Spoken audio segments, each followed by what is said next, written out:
Sobat My ITS Learning, bertemu kembali di mata kuliah Metode Statistika pada Riset Sosial dengan saya Ismaini Zain, dosen dari Departemen Statistika Fakultas Sains dan Analitika Data Institut Teknologi 10 November. Apa kabar Sobat My ITS Learning?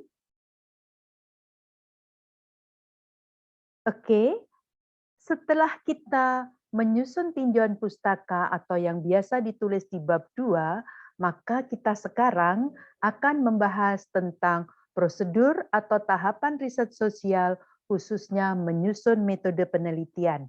Nanti ada terdiri dari 3 bagian, bagian A, B, dan C.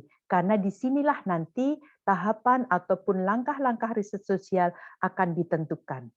Sobat My ITS Learning, capaian pembelajarannya berarti nanti adalah mampu menangani hal-hal yang terkait dengan penulisan di bab 3 metodologi penelitian atau disebut metode penelitian, khususnya pada sesi ini adalah menyusun instrumen atau kuesioner jika diperlukan.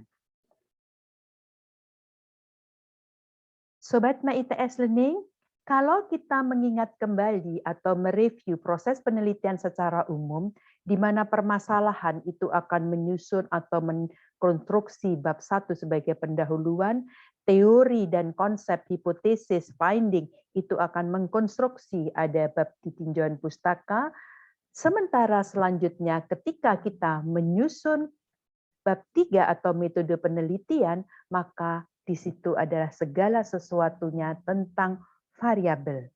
Mulai bagaimana mendesain, bagaimana mungkin kita butuh instrumennya, kemudian mungkin butuh pengumpulan data dalam hal ini collecting data dari teknik sampling atau pengumpulan atau pengambilan sampel, dan kemudian kita bagaimana teknik analisisnya, di mana sebagian di antaranya adalah ada peran statistika, terutama ketika nanti kita akan menyampaikan metode analisis yang direncanakan, serta membahas di pembahasan atau di bab 4.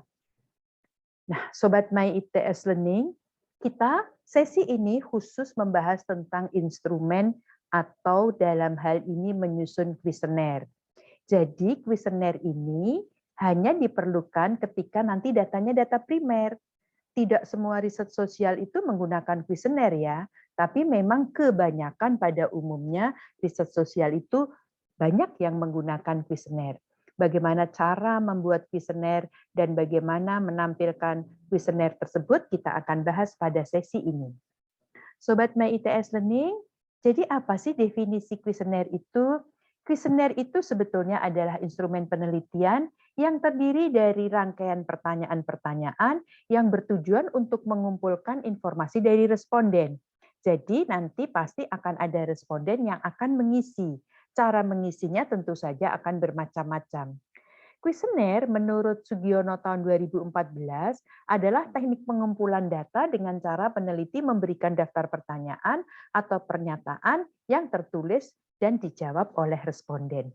Bisa saja cara bertanya itu dengan menggunakan kita atau kemudian bisa saja dengan by post, by email, dan lain sebagainya.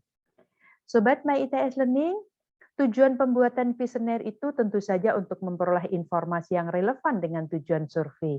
Sehingga dalam kuesioner itu isinya adalah bagaimana variabel-variabel yang nantinya akan kita ambil, kita angkat dalam suatu penelitian kita, dan data-data yang akan terkumpulkan nanti adalah memperoleh informasi yang punya reliabilitas dan validitas setinggi mungkin. Nah, kuesioner itu sebetulnya bisa dibuat dengan berbagai cara, tetapi intinya adalah kuesioner itu harus mempunyai suatu penampilan yang eye-catching, jadi orang melihat itu senang. Jangan sampai nanti kuesioner itu ketika orang membaca pertama kali atau bahkan baru melihat, tapi sudah tidak senang karena apa? Karena ada tulisan yang tidak rapi, kemudian atau tulisan-tulisan yang sifatnya itu sulit untuk dibaca. Yang penting itu berarti yang pertama adalah kuesioner itu walaupun tidak terlalu menunjang penelitian, tetapi penting karena ini adalah nanti untuk mengkolek data sehingga bisa menarik minat responden. Penampilan kuesionernya harus rapi, Harus rapi, jadi tidak acak-acakan, pertanyaannya harus tersusun secara sistematis, jadi pertanyaannya dikelompok-kelompokkan. Jadi berdasarkan isi pertanyaannya, diurutkan, yang mudah terjawab sampai dengan sulit, dan kemudian tersusun dengan rapi. Dan apabila cukup banyak pertanyaan pernyataan yang akan disampaikan, boleh di dalam bentuk buku. Selain itu juga jenis pertanyaan dalam kuesioner itu ikut menentukan. Setidak-tidaknya ada jenisnya itu pertanyaan terbuka, pertanyaan tertutup, dan pertanyaan tertutup terbuka. Apabila pertanyaannya itu tertutup, berarti responden itu tidak diberi opsi lain selain yang sudah ada dalam kuesioner. Itu adalah pertanyaan yang tertutup.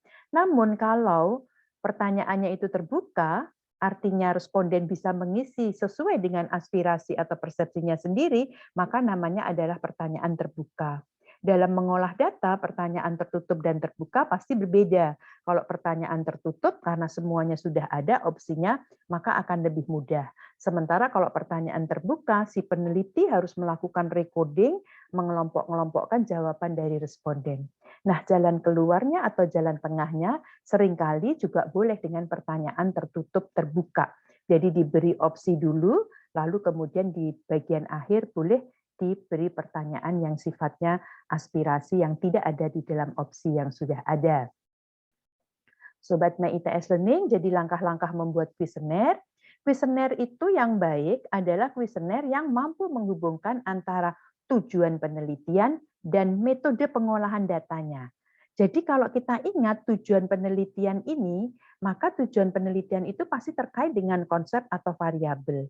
Lalu kita susun menjadi suatu kuesioner, dan ketika kuesioner itu sudah diisi oleh responden, maka kita entrikan dan kemudian bisa kita mengolah data sesuai dengan tujuan dari penelitian kita gitu. Sekarang diambil contoh misalnya mengukur loyalitas. Nah, loyalitas ini berarti kalau kita akan gunakan sebagai variabel penelitian, tentu saja harus kita pahami tentang konsep loyalitas. Ini loyalitasnya siapa? Baik, kita akan coba sekarang loyalitasnya adalah loyalitas guru. Nah, berarti harus dicari konsepnya seperti apa. Cari dari referensi-referensinya. Ini terlihat kecil-kecil, mengapa? Karena ini saya jadikan satu supaya bisa terlihat langsung. Supaya bisa terlihat langsung artinya bahwasanya membuat suatu kuesioner itu rangkaiannya adalah tujuannya apa, lalu konsepnya apa, seperti sesi yang lalu tentang nilai ekonomi anak, masih ingat? Kita cari dimensinya. Dalam loyalitas ini ternyata menurut Bobby dan Reza itu adalah 3 dimensi, faktor dimensi 1C, faktor dimensi 2T, dan faktor dimensi 3 adalah strive. Masing-masing ada definisi-definisinya, lalu breakdown menjadi item-item yang sub-sub indikator yang sudah ada.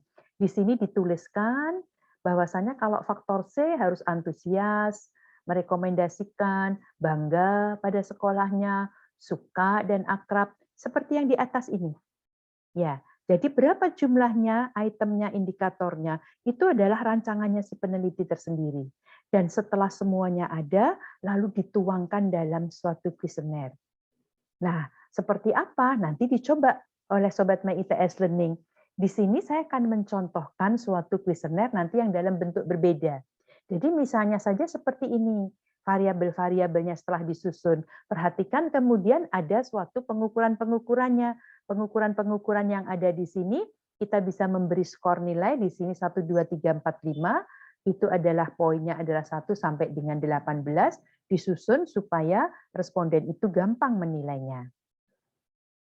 Seperti apa gambaran kuesioner itu? Misalnya saya pernah membuat tentang kuesioner pada tahun 2011, itu adalah contoh mata kuliah yang nanti dilakukan dan ini sudah dipakai sampai dengan sekarang di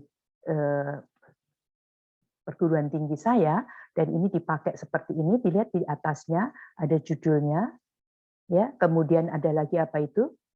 Petunjuk umumnya, bagaimana cara mengisinya, semacam ada woro-woro seperti itu.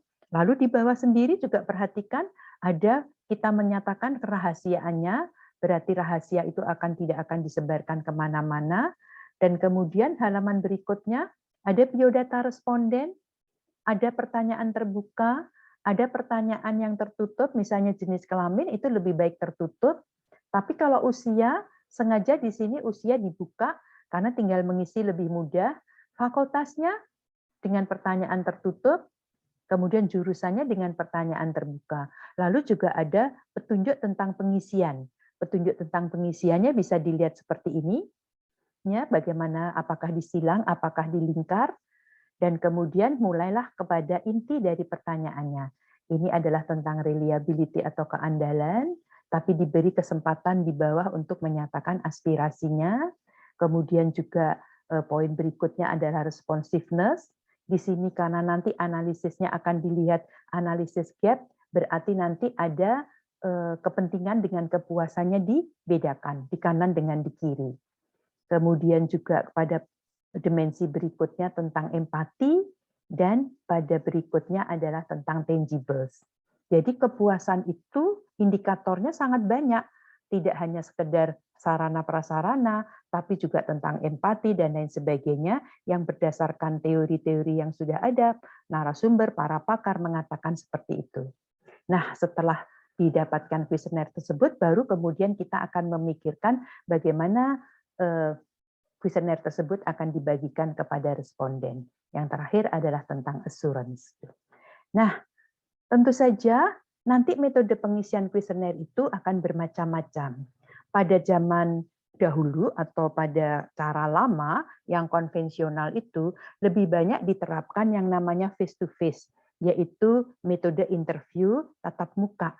Tapi ini adalah sebagai suatu latihan yang bagus buat mahasiswa, karena di situ akan belajar komunikasi, akan belajar bagaimana bernegosiasi, akan belajar bagaimana kemampuan untuk menanggapi, dan lain sebagainya. Namun dalam kondisi sekarang ini, apalagi pada kondisi pandemi seperti saat ini, tentu saja untuk face to face itu sangat dihindari. Maka bisa saja menggunakan interview by phone, atau dengan menggunakan kuesioner yang dikirimkan ke emailnya masing-masing, atau menggunakan internet service yang biasanya disebut sebagai Google Form. Berbagai banyak cara, hanya masing-masing punya kelemahan dan kelebihan masing-masing. Kalau face to face, enaknya kita betul-betul bisa melihat bagaimana reaksi daripada responden tersebut. Apakah dia suka, apakah dia setuju, itu akan terlihat dengan jelas. Tapi kalau dengan by phone atau dengan mengisi melalui internet, tentu saja kita tidak bisa melihat bahkan siapa yang mengisi, belum tentu kita sesuai dengan sasaran kita. Namun sekali lagi metode ini adalah boleh dipilih sesuai dengan bagaimana supaya kita bisa mendapatkan data-data yang diinginkan untuk segera bisa diteliti. Nah, ketika metode tatap muka sebetulnya yang seperti saya katakan tadi ini adalah suatu latihan yang baik karena nanti ada pewawancara dan ada responden di mana kemudian saling berkomunikasi untuk menjawab, bertanya tentang pendapatnya dan lain sebagainya, itu sangat dibutuhkan kemampuan komunikasi. Selain itu bagaimana memahami isi kuesioner, bagaimana situasi wawancara, ketika pertanyaan-pertanyaan sensitif tentunya akan sangat berperan di dalam mengisi kuesioner yang sudah ada dan sudah dirancang dalam penelitian tersebut. Tetapi ini adalah sebagai suatu tahapan belajar di mana nanti setiap responden itu boleh saja atau kadang-kadang untuk penelitian dengan skala nasional, maka peneliti lembaga tersebut mungkin justru juga harus meng-hire beberapa surveyor untuk dilatih supaya bisa mengisi seperti katakanlah sensus penduduk, katakanlah seperti survei-survei yang dilakukan oleh Badan Pusat Statistik, ini pasti akan meng-hire atau mencari orang-orang yang bisa melakukan wawancara. Nah, Sobat My ITS Learning, gitu, apabila kita tidak face to face tadi, itu harus dipastikan betul agar kuesionernya itu kembali.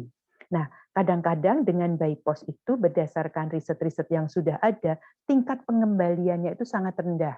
Padahal kadang-kadang sudah dilakukan, katakanlah sudah dikasih perangko, sudah tinggal mengirimkan dan lain sebagainya, maka kita harus mengirimkan jumlah sampelnya itu atau jumlah kuesionernya itu lebih daripada sampel yang kita butuhkan agar data yang kita inginkan sejumlah berapa itu tidak kurang.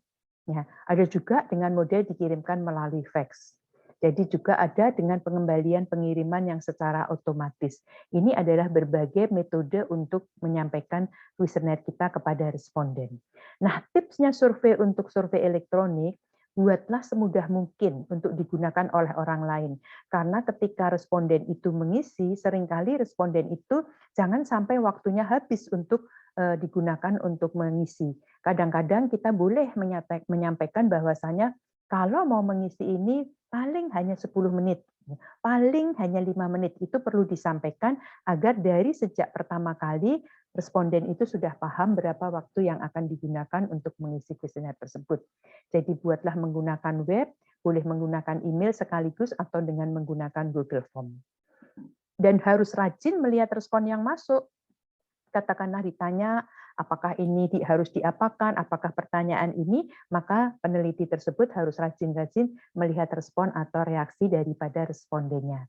Tetapi tips survei untuk survei elektronik itu adalah yang paling sulit, menjaga atau menjamin randomitas daripada respondennya, karena dengan adanya survei-survei yang elektronik itu, cara menyampaikannya itu seringkali adalah hanya berputar di antara kawan-kawan yang ada gabungan jaringannya. Nah, teman-teman, Sobat My ITS Learning, jadi pada umumnya memang penelitian itu tidak selalu menggunakan kuesioner, tapi kalau penelitiannya itu adalah survei, pasti menggunakan instrumen yang disebut sebagai kuesioner. Apa yang dituliskan dalam kuesioner itu adalah variabel yang akan dijadikan variabel penelitian. Jadi susun dulu variabel penelitiannya, lalu baru terjemahkan dan masukkan ke dalam kuesioner. Jangan menuliskan kuesioner tapi tanpa diketahui apa variabel penelitian yang akan kita pakai. Jadi kalau kita ngumpulkan sebanyak-banyaknya dan tidak dipakai di dalam penelitian kita, kasihan responden yang sudah mengisi dengan serius gitu. Dan kalau mengisi kuesioner bisa menggunakan internet, maka harus hati-hati jumlahnya juga tentang randomitas dari responden yang akan mengisi survei kita. Baik, kalau memang nanti Sobat My ITS Learning itu dalam risetnya itu memang menggunakan kuesioner untuk pengumpul data utamanya, maka yang kemarin, artinya yang sesi lalu, tentang kepuasan siswa terhadap pembelajaran online, coba sekarang disusun menjadi suatu instrumen yang sederhana. Bisa kan? Jadi topiknya sesuai dengan topik penelitian yang diminati tadi. Nah, kalau nanti ini adalah kuesionernya atau variabelnya berupa variabel yang berasal dari konstruk, maka nanti harus diuji validitas dan reliabilitasnya. Tentang validitas dan reliabilitas ini akan kita bahas di sesi berikutnya ya. Tidak sulit dan sangat mudah. Oleh karena ikuti agar kalian tidak tertinggal tentang materi validitas dan reliabilitas. Baik, Sobat My ITS Learning, cukup untuk sesi kali ini. Terima kasih, sampai ketemu pada sesi berikutnya. Wassalamualaikum warahmatullahi wabarakatuh. Semoga sehat selalu. Salam sehat.